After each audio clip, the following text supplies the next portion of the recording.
Bonjour et bienvenue sur Egide, je suis Quentin et aujourd'hui nous allons regarder ensemble les nouvelles règles de Scourge of Ghiran pour les Nighthunt. Je tiens à mettre en lumière le fait que dans l'article il est noté que nous avons accès aux règles des décors de faction des Nighthunt qui étant le même que celles des Soulblight, le modèle, je ne parle pas les règles. Cependant au moment où je tourne la vidéo, l'article est mensonger car nous n'y avons pas accès. En tout cas, dans l'article, il est noté que le décor de faction a la capacité, quand vous êtes engagé avec lui, de vous empêcher de bouger. Vous n'avez pas le droit d'utiliser de core ability, de move ability, et vous n'avez pas le droit d'utiliser de command ability. Ceci dit, il faudra être peut-être plus précis sur l'usage des termes quand nous aurons accès au profil dédié. Pourquoi je vous dis ça? Parce qu'en fait, le premier bonus, les nouvelles règles additionnelles que vous avez grâce à Scourge of Ghiran, est une sous-faction, The Hungry Nexus, qui vous dit que One Spartan Army, donc il n'y en aura qu'un seul des trois que vous pourrez faire bouger, en phase violette, du coup, de choisir un Nexus of Grief, donc ce élément de décor. Il gagne une caractéristique move de 3, donc j'imagine qu'il n'en a pas de base, et il peut bouger de 3, rentrer en combat. Cependant, vous ne pouvez pas rentrer sur un objectif ni finir sur un élément de décor. Donc on comprend que cette chose-là va pouvoir bouger.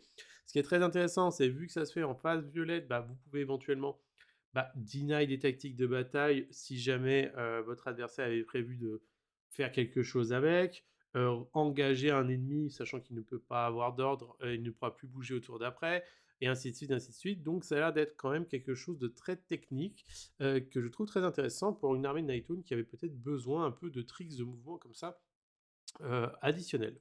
Et la deuxième battle formation que nous avons, c'est une One Spartan Army Hero Phase qui vous dit de prendre une unité Nighthaunt ennemi Hero Phase, attention, donc c'est-à-dire au tour de votre adversaire, de prendre une unité Nighthaunt qui est engagée et de choisir une unité ennemie, cette dernière en moins un save.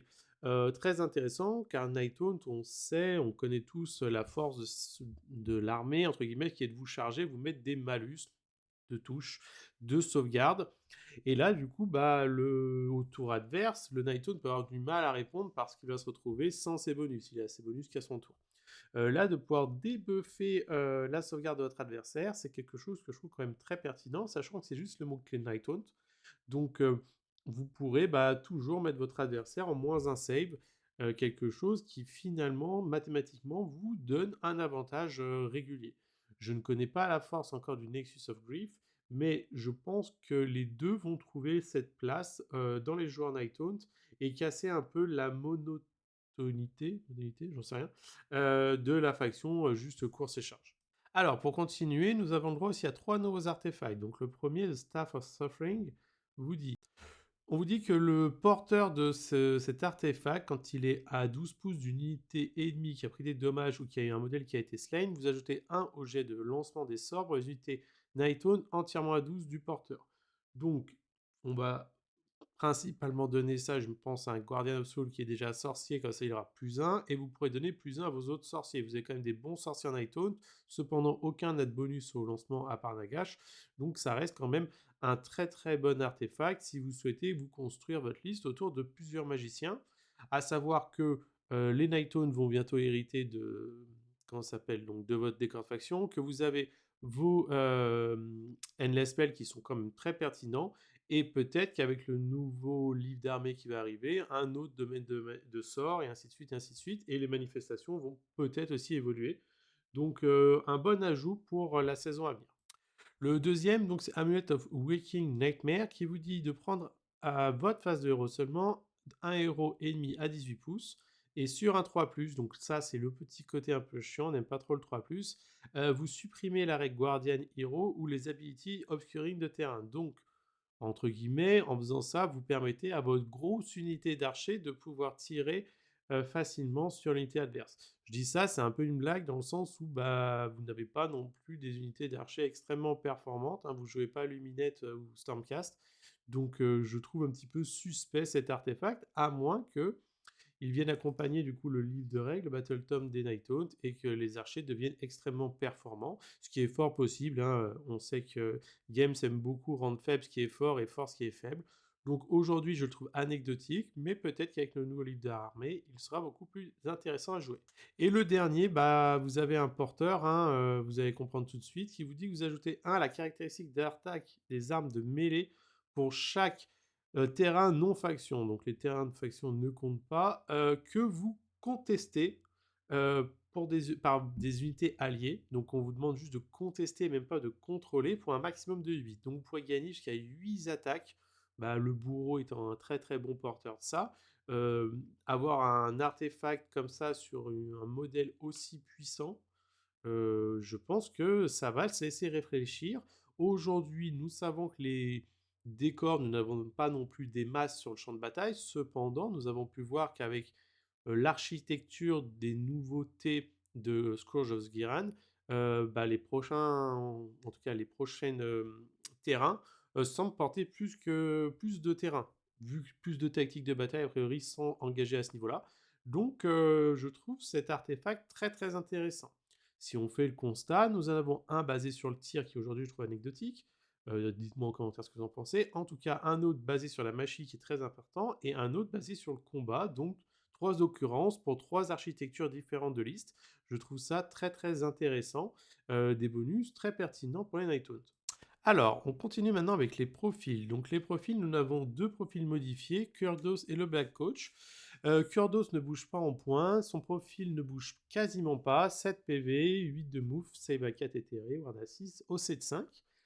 Il perd ses attaques inutiles de fantôme en 4-4 qui servaient à rien pour gagner une attaque de plus. Donc il passe en 5 attaques de massue, 3-3, moins 2-3. Donc ça cogne bien, cependant 5 attaques, c'est pas exceptionnel, on aurait peut-être préféré qu'il en ait plus. Cependant, ce bon monsieur gagne un nouveau passif qui vous dit que vous avez plus un touche et plus un bless quand vous êtes engagé avec une unité qui a un OC inférieur au vous. Vous avez 5 d'OC, honnêtement, à part les monstres et les gros héros, vous aurez toujours votre plus un touche, plus un bless. Donc vous êtes finalement en 5 attaques, 2-2, moins 2-3. Vous aurez sûrement chargé, donc il y aura un moins 1 save, donc en moins 3-3. Crit auto wound, ça tue pas mal. On aurait aimé que ce personnage soit le porteur de l'artefact d'avant, mais vu qu'il est nommé, ce n'est pas possible. En tout cas, un profil un peu plus pertinent que ce qu'avait Kurdos avant, à savoir juste deny des ordres. Là, on a un mec qui vient quand même cogner pas mal. Et en plus de ça, vous avez une autre règle qui vous dit qu'à n'importe quelle phase de combat, si cette unité est engagée, vous pouvez prendre une unité Night Taunt ou entièrement 1-12 de lui et lui appliquer l'un des effets suivants. Donc, l'unité Night Taunt gagnera anti-héros Rennes plus 1, toujours intéressant si vous êtes sur un gros héros armuré. 5 d'OC, quasiment inutile. Et votre adversaire ne peut pas utiliser de command ability tant qu'il est comment s'appelle, engagé avec le modèle. À savoir donc que ce bonus, il y a bien écrit, reste jusqu'à la end of the turn. Ce qui veut dire que votre adversaire ne pourra pas faire d'attaque en règle, ne pourra pas faire de défense en règle, ne pourra pas faire d'enfoncement, ainsi de suite, ainsi de suite. Le pas de commande, c'est exceptionnel. Donc là, vraiment, bah, je sais pas quoi dire. Vraiment, je pense que ce personnage, Kurdos, qui était inexistant, va revenir sur les tables. Ne serait-ce que déjà, c'est un bon meuler avec ses 5 attaques en 2-2, moins 2-3. Et en plus de ça, juste sa petite règle de donner pas d'ordre à votre adversaire, mais ça change tous les stats. Là, on se retrouve vraiment à vous charger, moins un touche, moins un save, pas d'ordre à l'adversaire. Donc c'est comme si vous étiez en moins de save, pas d'enfoncement, pas de choses comme ça. Et en plus de ça, vous avez la sous-faction qui met moins un save, voire celle qui fait bouger des corps de faction qui vous empêche de bouger et qui met pas d'ordre aussi. Donc potentiellement, vous pouvez vous retrouver avec beaucoup d'occurrences, de pas d'ordre dans l'armée en Night Hunt. Ça commence à faire peur. Et ensuite, nous avons le Black Coach, donc qui monte en points, il coûte plus cher. Cependant, bah, moi qui est très très fan de ce modèle, je suis content de son nouveau profil. 12 PV, save à 4, bouge de 10, 5 de C, ward à 6. On aurait peut-être aimé une ward à 5. Malheureusement, on ne peut pas tout avoir. Déjà, bah, vous pouvez voir que son profil a complètement changé. Vous n'avez plus de tir, mais c'est pas grave, il ne sert strictement à rien. Et vous avez maintenant 5 attaques, 3-3, moins 2-2, moins 2-3 quand vous chargez, donc ça devient une bonne unité de combat. Et en plus de ça, vous perdez tous les règles à la con, toutes les attaques de mort là, pour gagner 8 attaques de poney, 4-3, moins 2-2, crit auto wound en compagnon. Donc ça fait un profil maintenant qui est capable quand même de sortir des trucs et qui fait pas rire du tout. Avant, c'était vraiment anecdotique. Vous ne gagnez seul. Avant, l'autre profil, je veux dire, vous aviez la capacité, quand vous chargez, de faire 2 plus des 3 BM inutiles. Si jamais vous aviez tué un héros, une unité, vous pouviez ramener un héros à la vie. Pareil, c'était toujours compliqué, vous tapiez comme une merde en fait, pour faire simple. Là, aujourd'hui, vous avez un très très bon profil de combattant. Vous ne pouvez plus ramener de héros à la vie. Par contre, maintenant, vous avez Your Charge Phase, donc c'était un passif à votre phase seulement à vous, vous ne pourrez pas contre-charger à 3d6, mais vous chargez à 3d6. Donc 1 voire 2 Black Coach commence à être intéressant. Vous ne faites plus de BM d'impact, mais l'unité War Machine, donc vous pouvez mettre des moins 1 save, et donc en fait, directement, vous passez Reine -3. Donc vraiment un très très beau profil de combattant. En plus de ça, en phase de héros, alors attention, c'est One Spartan Army, donc il n'y a qu'un seul unité de Black Coach qui pourra le faire, mais c'est Any Hero Phase, donc vous pouvez le changer à chaque phase de héros, de prendre l'une des bonus suivants. Donc soit vous perdez crit auto-wound pour gagner crit mortel, très très bien pour pouvoir passer à travers des saves armorés. Soit vous pouvez choisir une unité de Nighthaunt entièrement à 12 et l'unité en question, quand elle va faire un rallye à ce moment-là, vous, le Black Coach, recevrez 3 points. Donc en fait, vous choisissez par exemple l'unité de Black Guest ou un héros qui va faire son ralliement standard, il a acheté ses 6 dés, voilà, et vous soignerez de 3. Ce qui augmente de manière significative la durée de vie du Black Coach. Alors attention, bien sûr, il faut faire le rallye, ça coûte un PC, blablabla. Passer en crit mortal, ça c'est gratuit, c'est automatique. Et le troisième, c'est cette unité devient Wizard 1. Donc là, vous vous rendez compte que vous allez pouvoir facilement gagner un sorcier, à savoir que si on repense à l'artefact qui est juste là, qui vous dit que quand vous êtes à portée de 12, blablabla, plus un casting row for friendly Nighthaunt unit, et ben vous allez pouvoir comme ça avoir, peut-être pas au tour 1 parce que ça ne sera pas le cas, mais au tour 2, au tour 3, un Black Coach qui va pouvoir vous faire de la magie. On sait que les sorts Nighthaunt sont quand même assez impactants dans leur domaine de magie. Je vous dis ça car vous avez une sous-faction qui n'est pas du tout jouée en Nighthaunt, qui est celle des Black Coach, qui vous dit que les unités, comment ça s'appelle, infanterie autour des Black Coach ont une ward à 5. Et donc ce Black Coach va pouvoir comme ça être un peu supportif au niveau de cette sous-faction et pouvoir faire des rallyes dessus, se soigner lui, être sorcier, faire le sort pour remonter des modèles et ainsi de suite, et ainsi de suite. Et en plus de ça, si ça ne suffisait pas, vous allez pouvoir choisir un objectif que vous ne contrôlez pas, donc un objectif contrôlé par votre adversaire ou un objectif qui n'est pas du tout contrôlé. C'est à n'importe quelle phase de héros, One Spartan, donc un seul Black Coach pourra le faire. Et pour le reste du tour, quand un adversaire conteste cet objectif, il perdra la raid Crit Hit.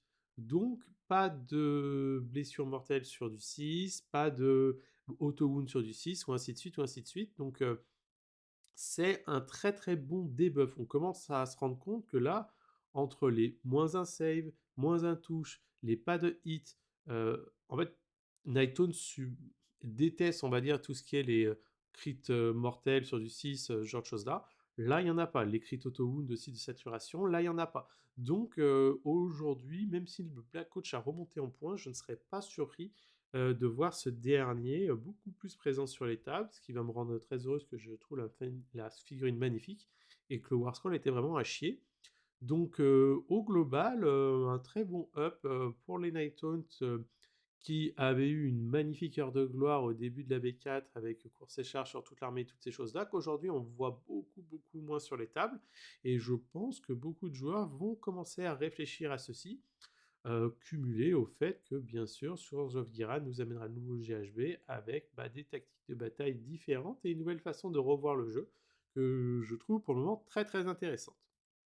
En tout cas, j'espère que cette vidéo vous aura plu. Je vous invite à mettre en commentaire ce que vous avez pensé de ces modifications de Nighthaunt, de ce que vous attendiez et de comment vous pourriez penser Nighthaunt avec ses bonus. N'hésitez pas à faire un tour aussi sur la boutique partenaire Phoenix Wargame. Vous avez tous les équipements nécessaires pour pouvoir être un hobbyiste avec précision et compétitif. Et puis moi, je vous dis à une prochaine sur la vidéo. Ciao tout le monde!